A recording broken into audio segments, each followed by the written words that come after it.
In this video, we're going to look at the relationship between performance and cognitive capability, thinking preferences, concentration capability and distractibility, and also motivation. Now, all of these categories are very important to us, but of them, cognitive capability is critical to successful performance, and it is an area that we specialize in. Now, there's a lot to it, and I have a video that you can access on our CAES YouTube channel, which will go into more detail of what we're referring to in cognitive capability. But I thought for this section, it would be valuable to give you a brief overview of cognitive capability and how it relates to performance. So when we refer to cognitive capability, we're talking about how well a person can handle complex information and the complexity of a series of actions that a person can think through and plan. And cognitive scope refers to how far into the future a person can make effective plans related to complex projects or to provide solutions to complex problems. So a lot of this work is based on the work of Elliott Jacques, who's instrumental in requisite organization and stratified systems theory, and he provides an outline by which we're applying this. We have here an example organizational chart that now all organizations aren't this big. This would represent a large multinational. So not all organizations have this many levels, and Jacques referred to the levels as stratums, and we could have a one level organization, 2, 3, 4, 5, or whatever, but we wanted to show you the biggest and then relate that to Jacques' theories. So in this organization, we also included some titles that will help you to see the differences in the levels, and we can then also show you the cognitive scope requirements, time horizons in which these various levels would have to be able to plan and find effective solutions. In our chart, what's important to understand is that complexity increases as you go to the higher levels. So our frontline staff will have much less complexity, and their time horizons for solutions would be much lower than their more senior managers along the way, where the complexity of their activities is much larger, and the time horizons in which they have to plan and consider solutions are going to be much longer. The important aspect to understand is that there needs to be a match between the capability requirements at each specific level and the capabilities of the person in the role at that level.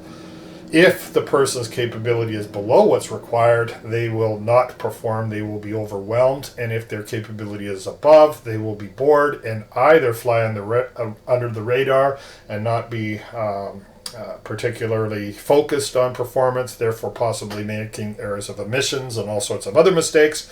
But if they're ambitious, they are going to be looking for an organization and work that is going to meet their cognitive requirements. It's also important to realize that each level, being more complex than the one below it, has to add value. And so when we talk about people coming and going on the basis of management, what that means is that the manager is not providing that direct report with the type of cognitive satisfaction that they would want. So challenging work, growth opportunities to develop, and of course, if they are not receiving that from their current manager, they are going to find one who will provide them with what they need. I'd also like to mention that there is some differences that we see, and we'll get into a little bit more of this in our next slide. But we tend to see, as you move to higher levels in an organization, more of a requirement that leadership be present, and that at lower levels we see more of an inward operational perspective, where at higher levels it's extra organizational. People are looking at where to place their organization in the world, and their plans have typically some sort of external consideration to them, where at the internal levels what we're seeing is people are more focused on productivity and performance and quality and those types of things, as they should be.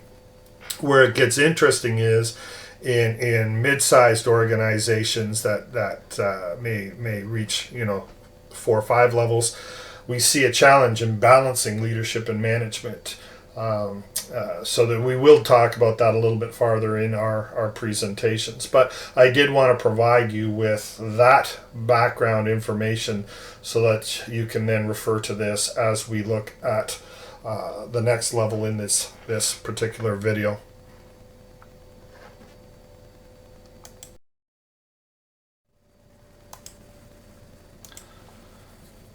So now when we relate this information to our assessment process, we still can show increasing complexity.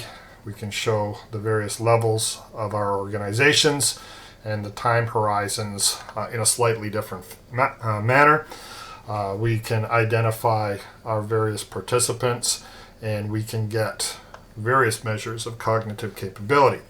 Now, in previous sections I had mentioned that not all of our assessments can be done online or in written format, and this is one of the main ones.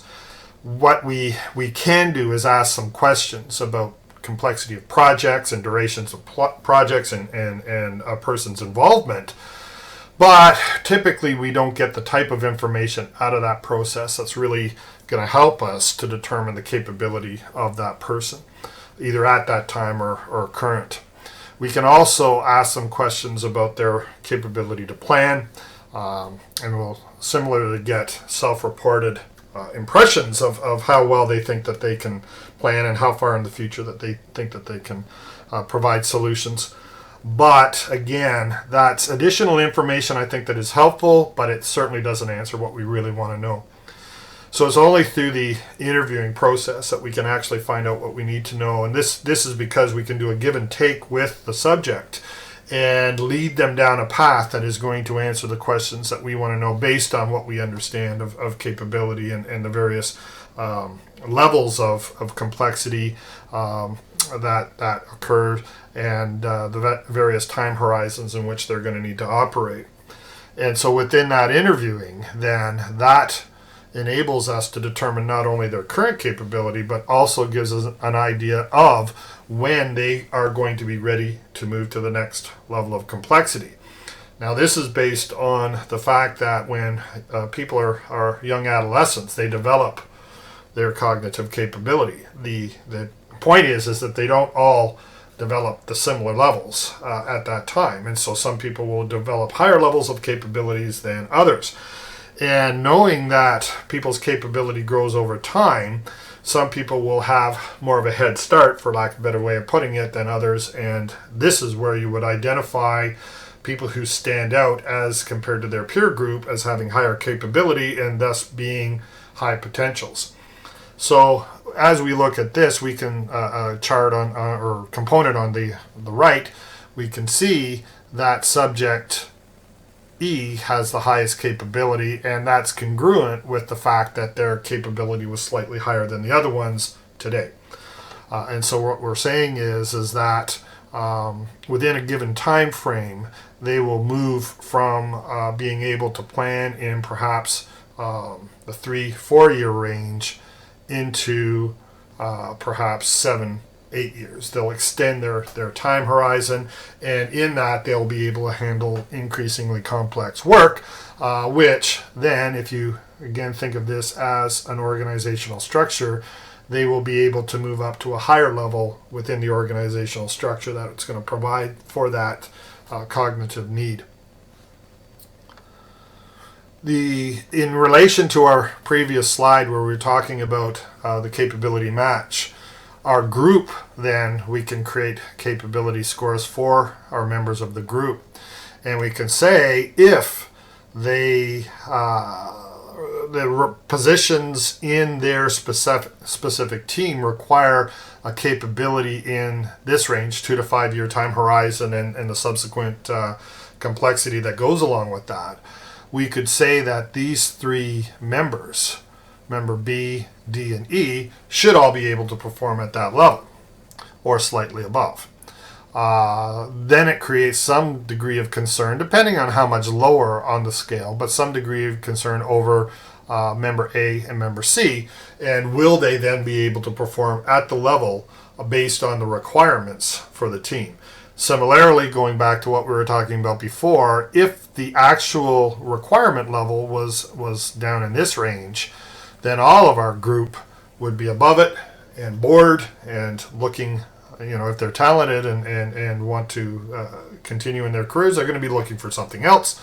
And in the event that the requirement was here, none of them are going to be able to perform to satisfactory levels. So hopefully that gives you a brief overview of how we look at cognitive capability. Again, the key is, what's the requirement? What are the time horizons and the complexity requirements of the role? And what are the actual capabilities of the team? And how do we then address any people that are above or potentially below the capability requirements that we need?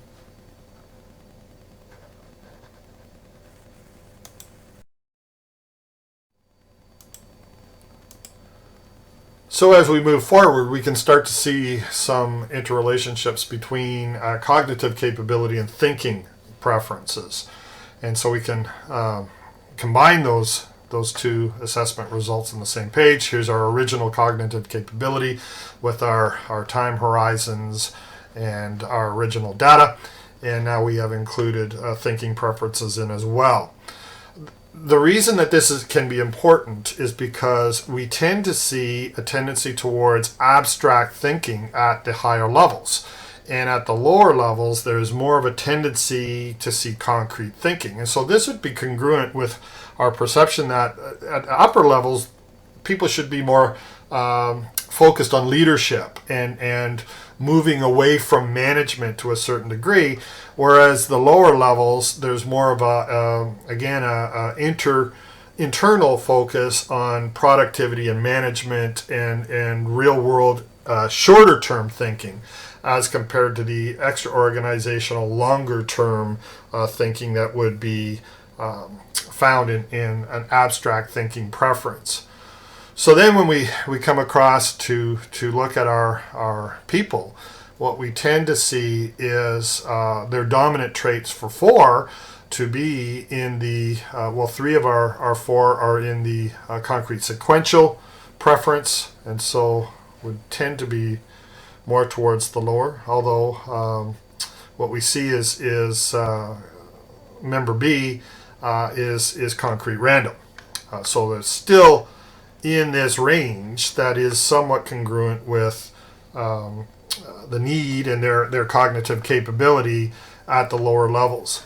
And of course then we see a little bit of difference with member E, where abstract sequential is their dominant trait. They're tending more into the higher levels with abstract thinking. And so from our evaluation, if we were to think about leadership and either within the team or leadership above the team, we can start to say that member E would tend to have those characteristics in cognitive capability and thinking preferences, at least at this stage, as compared to our other people. That being said, no one pattern is particularly better than the other. And again, it always has to be related to the nature of the organization and the nature of the role in the organization. We can go a little bit farther and give you a little bit of background in what we see in concrete sequential thinking and how that's relevant. These people tend to be very realistic and organized and practical. So they're the design engineers. They're the technical people that focus in on details. They're very step-by-step in their approach to problem solving and planning. And they tend to, when we look at innovation, they tend to be people that are very good at improving on the existing. So improving on an existing process or an existing product, focusing on quality and cost reduction and those types of activities. When we move to concrete random people, these people are a little bit more original and unique. Their focus is better suited to developing practical and innovative solutions to products and services. So they tend to be more creative and more of a problem solver. They're very inquisitive. They like to investigate things, which is fine. When we move on to abstract sequential thinkers, they tend to be more systematic and analytical and logical in their approach. And they're the ones who are good at modeling and creating theories and synthesizing information. And again, that indicates, as we move up the chart, an ability to have a broader scope, the ability to deal with increasingly a wider range of complex information. So there's some correlation there. Their approach to innovation would be most suitable to provide the background research and to provide that theoretical and practical support for decisions made on changes to products or to processes.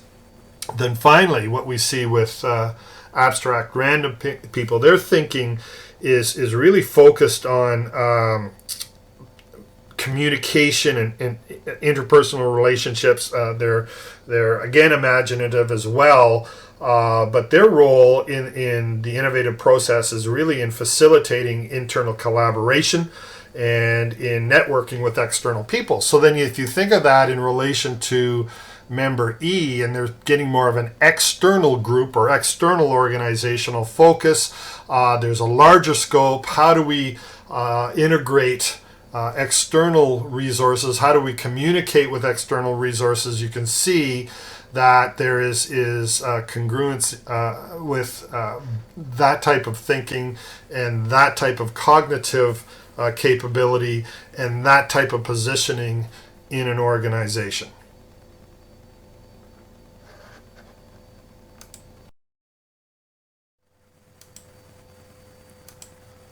So in our next section, we're looking at the relationship between performance and concentration preferences.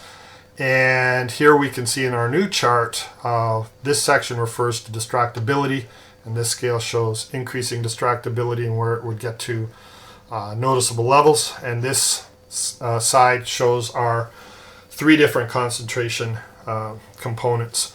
So our first component is people's ability to pay attention to things going on in the environment and in other people and to pick up informational cues from that.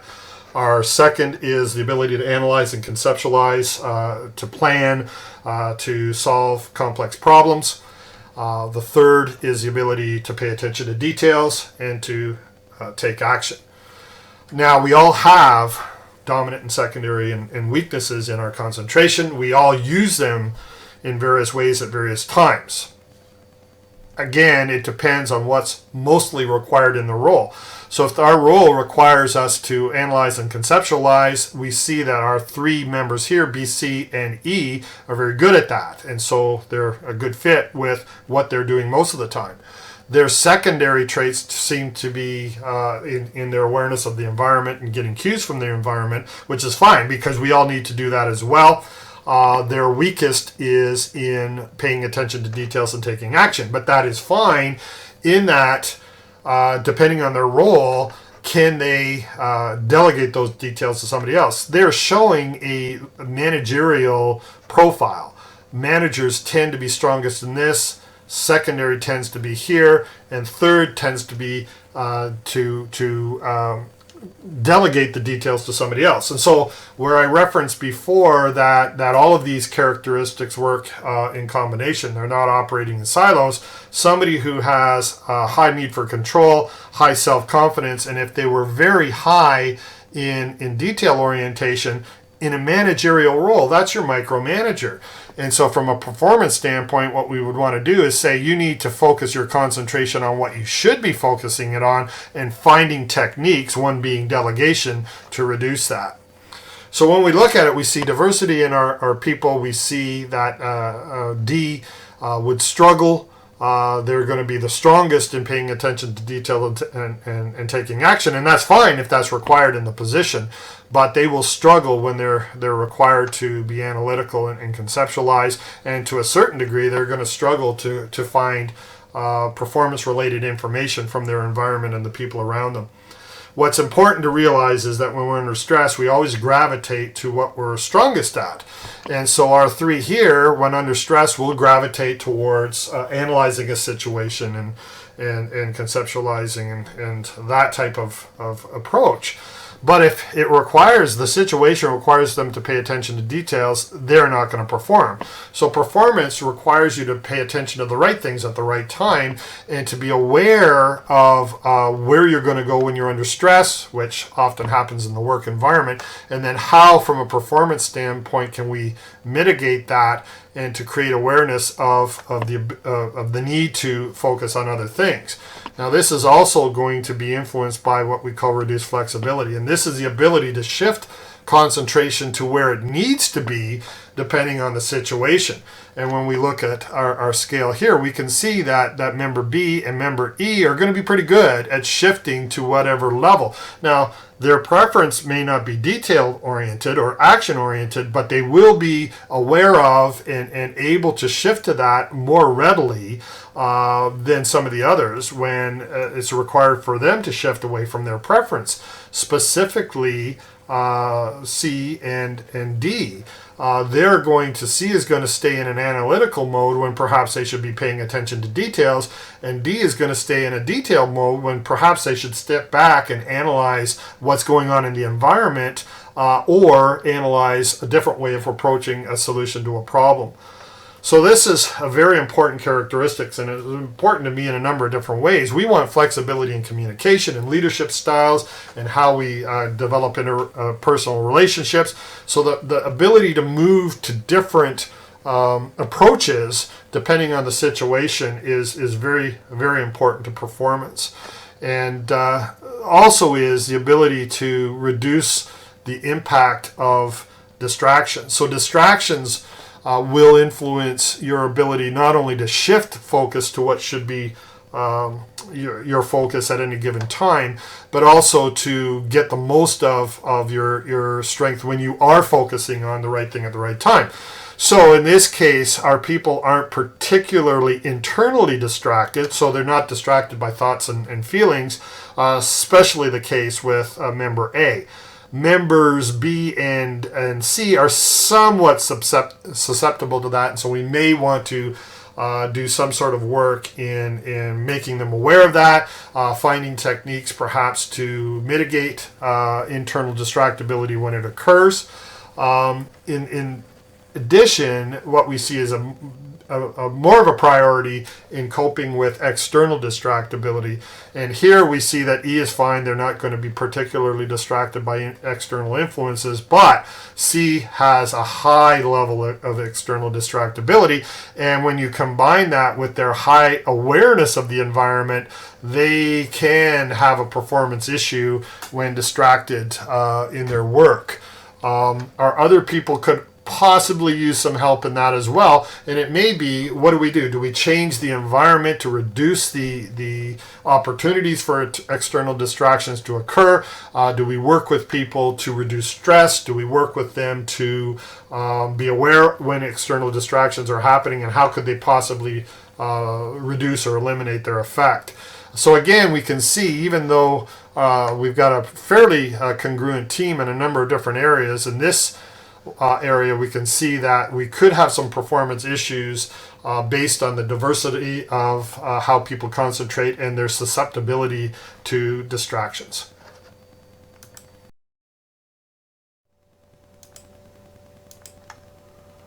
In this final section of our video, we're going to take a look at motivation and the relationship to performance. Now, obviously, we want to see performance sustained over time, and a big part of that is having motivation sustained over time as well.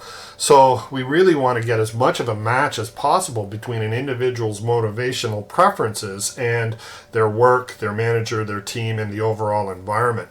It's not enough to say that I'm motivated. Motivation has a number of different components, and we're going to outline a few of the more significant ones to us here in this presentation. you can see here that we've created some team averages, but in this case, team averages aren't as helpful.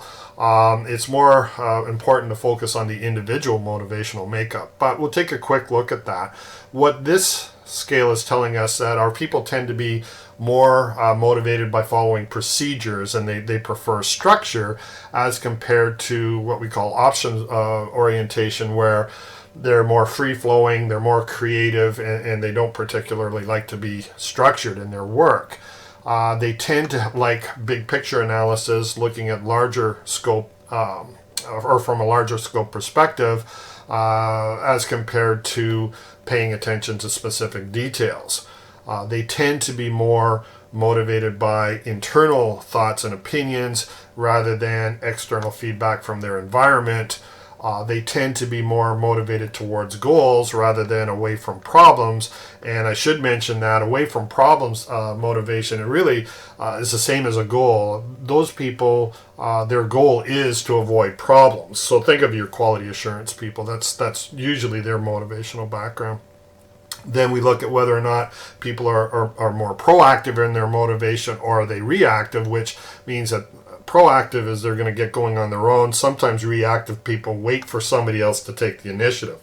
So again, we have this team picture, but as you will see, it can get a little bit confusing when we start to look at the differences in the individuals. So from the first scale, we can see that A, C, D, and E members tend to be more procedural in their orientation, whereas B tends to be more options oriented. So if the environment requires them, if the work that they're doing requires them to be more structured and procedural, our first four, A, C, D, and E, will all be have their motivation sustained, whereas B may be somewhat demotivated if this is how their environment is most of the time.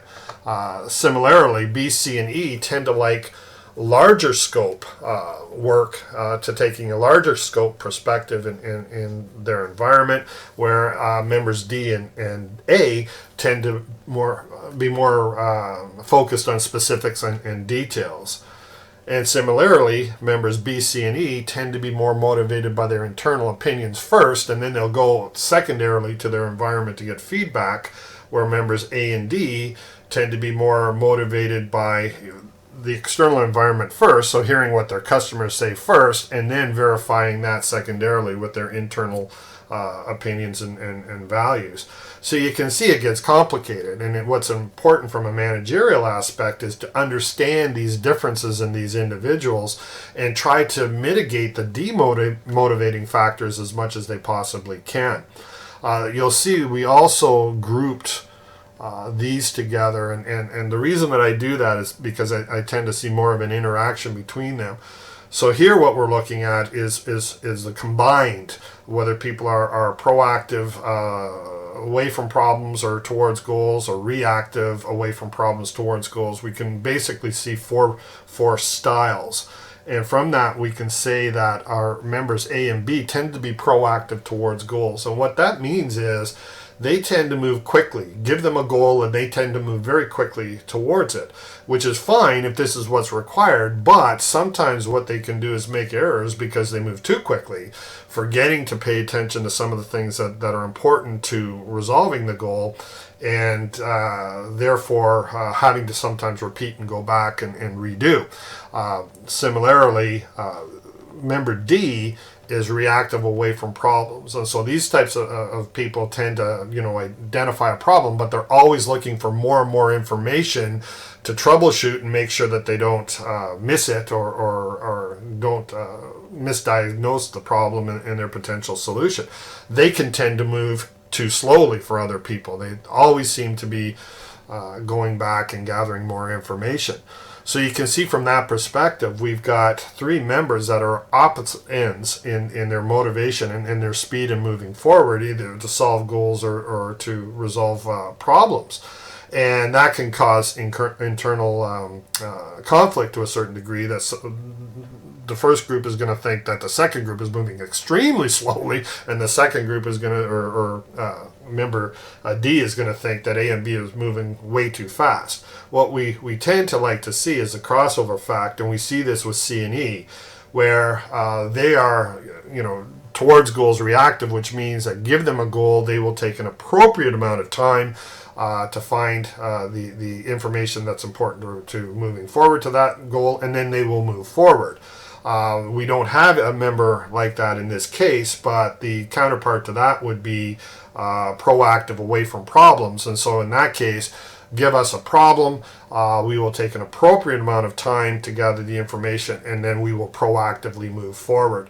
So these differences are important to realize. Again, it's important for a manager to understand the differences in their team members and to find ways to mitigate these differences in order for everybody individually and as a team to achieve maximum performance.